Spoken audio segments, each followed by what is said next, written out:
Yeah, maybe, but I mean, she made that happen. She was the one that made choices. Janelle's the one that made choices. They handed him to me and said, we don't want to spend time with him, basically. Here, you have him all the time. If you're sitting there just constantly nagging at your husband about what you didn't get, even though you have this apple in your hand, but you really want her orange, then how is he supposed to feel like you see what he's doing for you? How is he supposed to feel appreciated?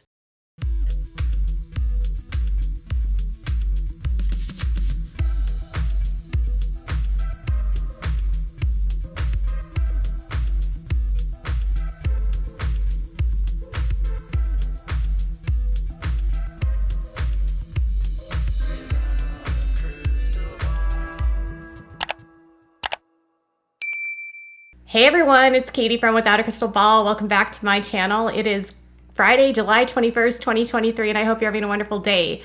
My goodness, it has been a week, and now we have to catch back up with the Browns because I have some tea for you about Gwendolyn's wedding and what's going on in Kody Brown and Robyn Brown's marriage because it's a hot mess. So last weekend, Gwendolyn and Beatrice got married, and at the wedding, photos were shared all over the internet, and in most of the photos, people noticed that Kody and Robyn were not in the images. Well, turns out that is because they apparently showed up late. So here's the tea. Mykelti and Tony were over on one of their social medias, and they were sharing about what was going on at the wedding. And apparently, according to Mykelti and Tony, everything was actually fine. It wasn't super awkward as people might suggest. But when photos took place, family photos that they took for the wedding, apparently Kody and Robyn didn't show up.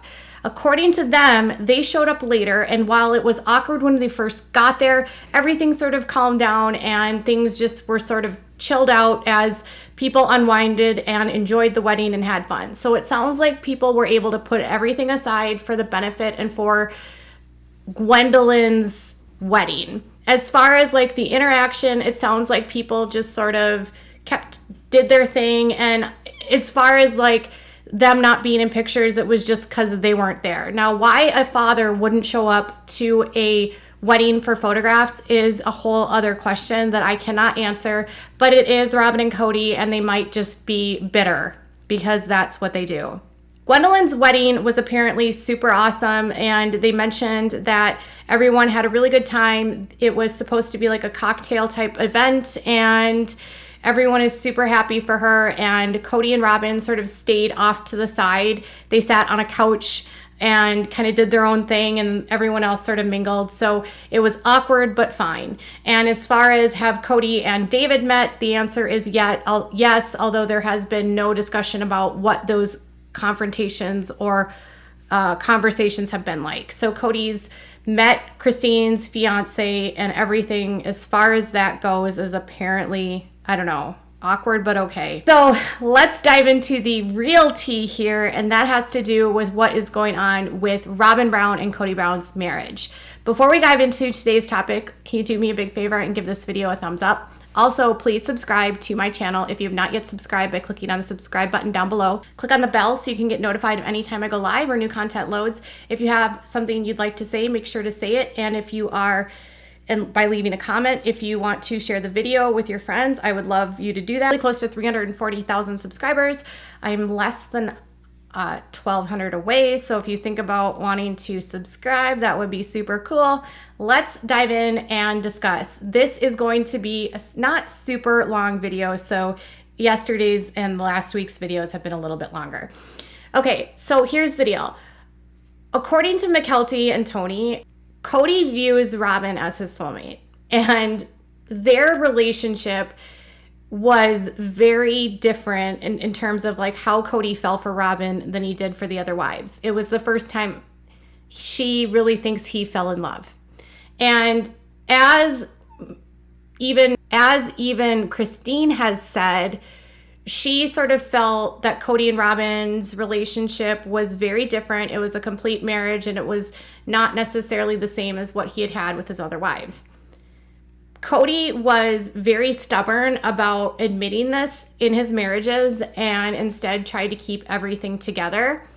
And while Kody believed that he was a soulmate with Robyn, the feeling was not necessarily mutual, it sounds like. So this is where things get a little bit messy.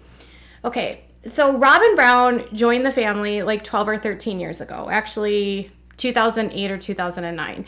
I want to just remind you that she filed for her ex-husband filed for divorce in 2007. Divorce was not finalized until 2008, and then she joins the family like 2009. They get married in, I think, 2010. So they've been together, married for 13 years.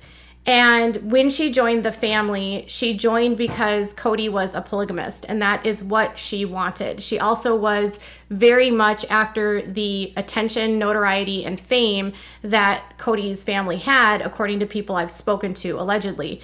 People that knew Robyn before she married Kody said that she was very intrigued with the fact that the family was on a reality show, that they were going to be working towards legalizing polygamy, and she wanted to be on reality television. Someone I spoke to who knew Robyn, grew up with Robyn's kids, mentioned that Robyn constantly talked about how she wanted to be on reality TV. And there's just been a lot of rumors from Montana, where these are the people I'm talking to, that Robyn's plan all along was to try to go down to the Utah area where Kody and the wives lived, because she wanted to make contact with them. And she did. And she made this contact work, and she somehow finds a way to get into Kody's family. Robyn's written about what her goals were before she got married. She wanted to change the world. She wanted to meet Oprah. She wanted to be a best-selling author. She wanted financial stability. She's also said she did not care who she married, what he looked like, what his age was. All she cared about was a man that was good to his family and could provide for her kids financially and help her with her. She was very reliant on other people up in Montana. She had always used a lot of babysitters to help her with her kids.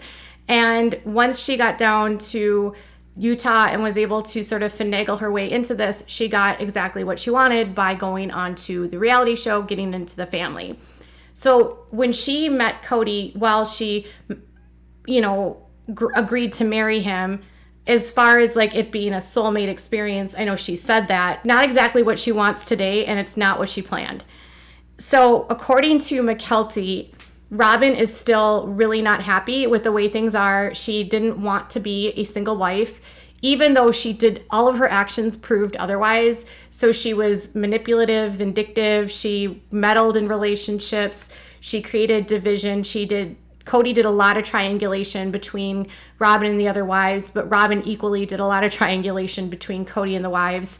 I think both Kody and Robyn exhibit narcissistic behaviors, and I think they're just two very combustible people that are fueled by the fact that they like money, they like attention, they want the fame, all of that. That's just my opinion.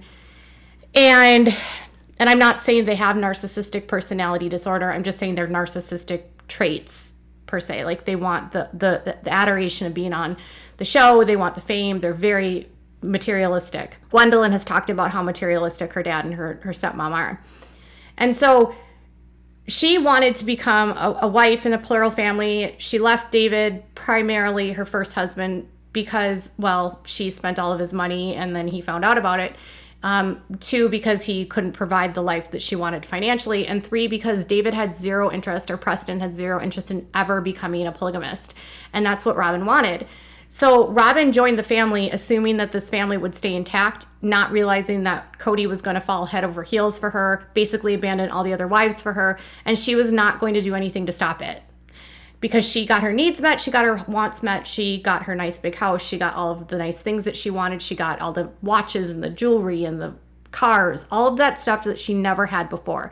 She was living very meagerly before she met the Browns, had a ton of debt, had a ton of just bad financial issues, and Kody's family changed everything for her. According to McKelty, that even now that all the other wives have left, this is not what she wants. So she still would prefer to live in polygamy. She still would prefer to have sister wives, and that she doesn't necessarily think that she would have joined the family all those years ago if she knew that this is what would happen. Think about that. So she joined a family because she wanted the polygamy ideal. She wanted to be that celestial queen. Had Kody not messed this up so badly, and I'm sure that's how she views it, she would never have joined. So if that should tell you anything, Kody's looking at her as a soulmate, and Robyn is looking at Kody as an opportunity. A lot of people put a lot of blame on Kody about how this marriage went down, and a lot of people put a lot of blame on Robyn. And frankly, I think it's a two-way street. And I think that Kody probably did fall in love with her and really did view her as a soulmate. I also think that Robyn's opportunistic and wanted to be the fourth wife because it guaranteed her spot in celestial heaven. And I also think she wanted the show and the fame and the money because Robyn also allegedly has a shopping addiction. Well, now that all of these other wives are gone, Robyn's losing out on a ton of money, and so she doesn't have the access to the liquid accounts that she used to because not all the money is going into one pot anymore. She and Kody are getting paid separately, and all the other wives are getting paid separately. Kody can no longer exploit every single member of his family because the children are now, most of them, adults. There's only one minor child that's on the side of the sister wives related to his other wives, and that would be Truly. Robyn has the other wives, and if you've learned anything in the last several days, TLC loves to exploit minor children, and he can be with Robyn and still get his minor children on TV, which is a draw for TLC. They love to show the children because people love to tune in for that, and they get paid more. They have to promise that their children will perform. So Christine is responsible for Truly performing, and Kody and Robyn are responsible for Solomon and for Ariella performing on the show. And so Kody now with Robyn has two children he can control, and he can also control whether or not Robyn's other three are going to participate in the show. He has no ability to control the other ones that are not participating in the show, and so he's basically let them go. So Kody's lost a lot of income, which also is another problem for Robyn, in my opinion. That was not disclosed by McKelty, but the fact that Robyn wouldn't maybe have chosen this if she knew that Kody would get rid of all of his other wives for her tells me that this was not love for her. And I've said this all the time. People love to say that they have this soulmate relationship, but I don't believe a narcissist or someone with narcissistic tendencies like Kody can love anyone but himself. And I also don't think that Robyn can love anyone but herself. And I think when you have two people with similar personalities like that, once they cannot get benefit from the other and they stop exploiting the other for what they want. So Kody's able to exploit Robyn by getting the physical connection he wants, getting a wife that will basically bend over backwards for him and do whatever he wants as long as he provides for her. And Robyn gets the financial security that she wants and the fame that she craves. Once that goes bust and everyone has turned against them, they're going to start to turn on each other. And while they claim to be soulmates per se, I don't see this relationship lasting in the long run. I do think at some point Robyn will leave him, especially if Robyn is still looking for that polygamy world. She might very well want to go back into the polygamous lifestyle. And she very well could either want Kody to, or she'll leave. Robyn has said she wouldn't stay if he didn't have any other plural wives. So now it's kind of like you got to put your money where your mouth is, Robyn. Are you going to stay or are you going to leave? And what's the deal in terms of like your plans for the future? Your Kody says you're the soulmate, and you, according to McKelty, wouldn't have done this because this is not what you want today. Is Robyn an opportunistic manipulator, and is Kody just a greedy cad that wanted someone to do things for him in the bedroom? And are they finally going to combust now that it's only them? Tell me what your thoughts are in the comments below. Bye, guys.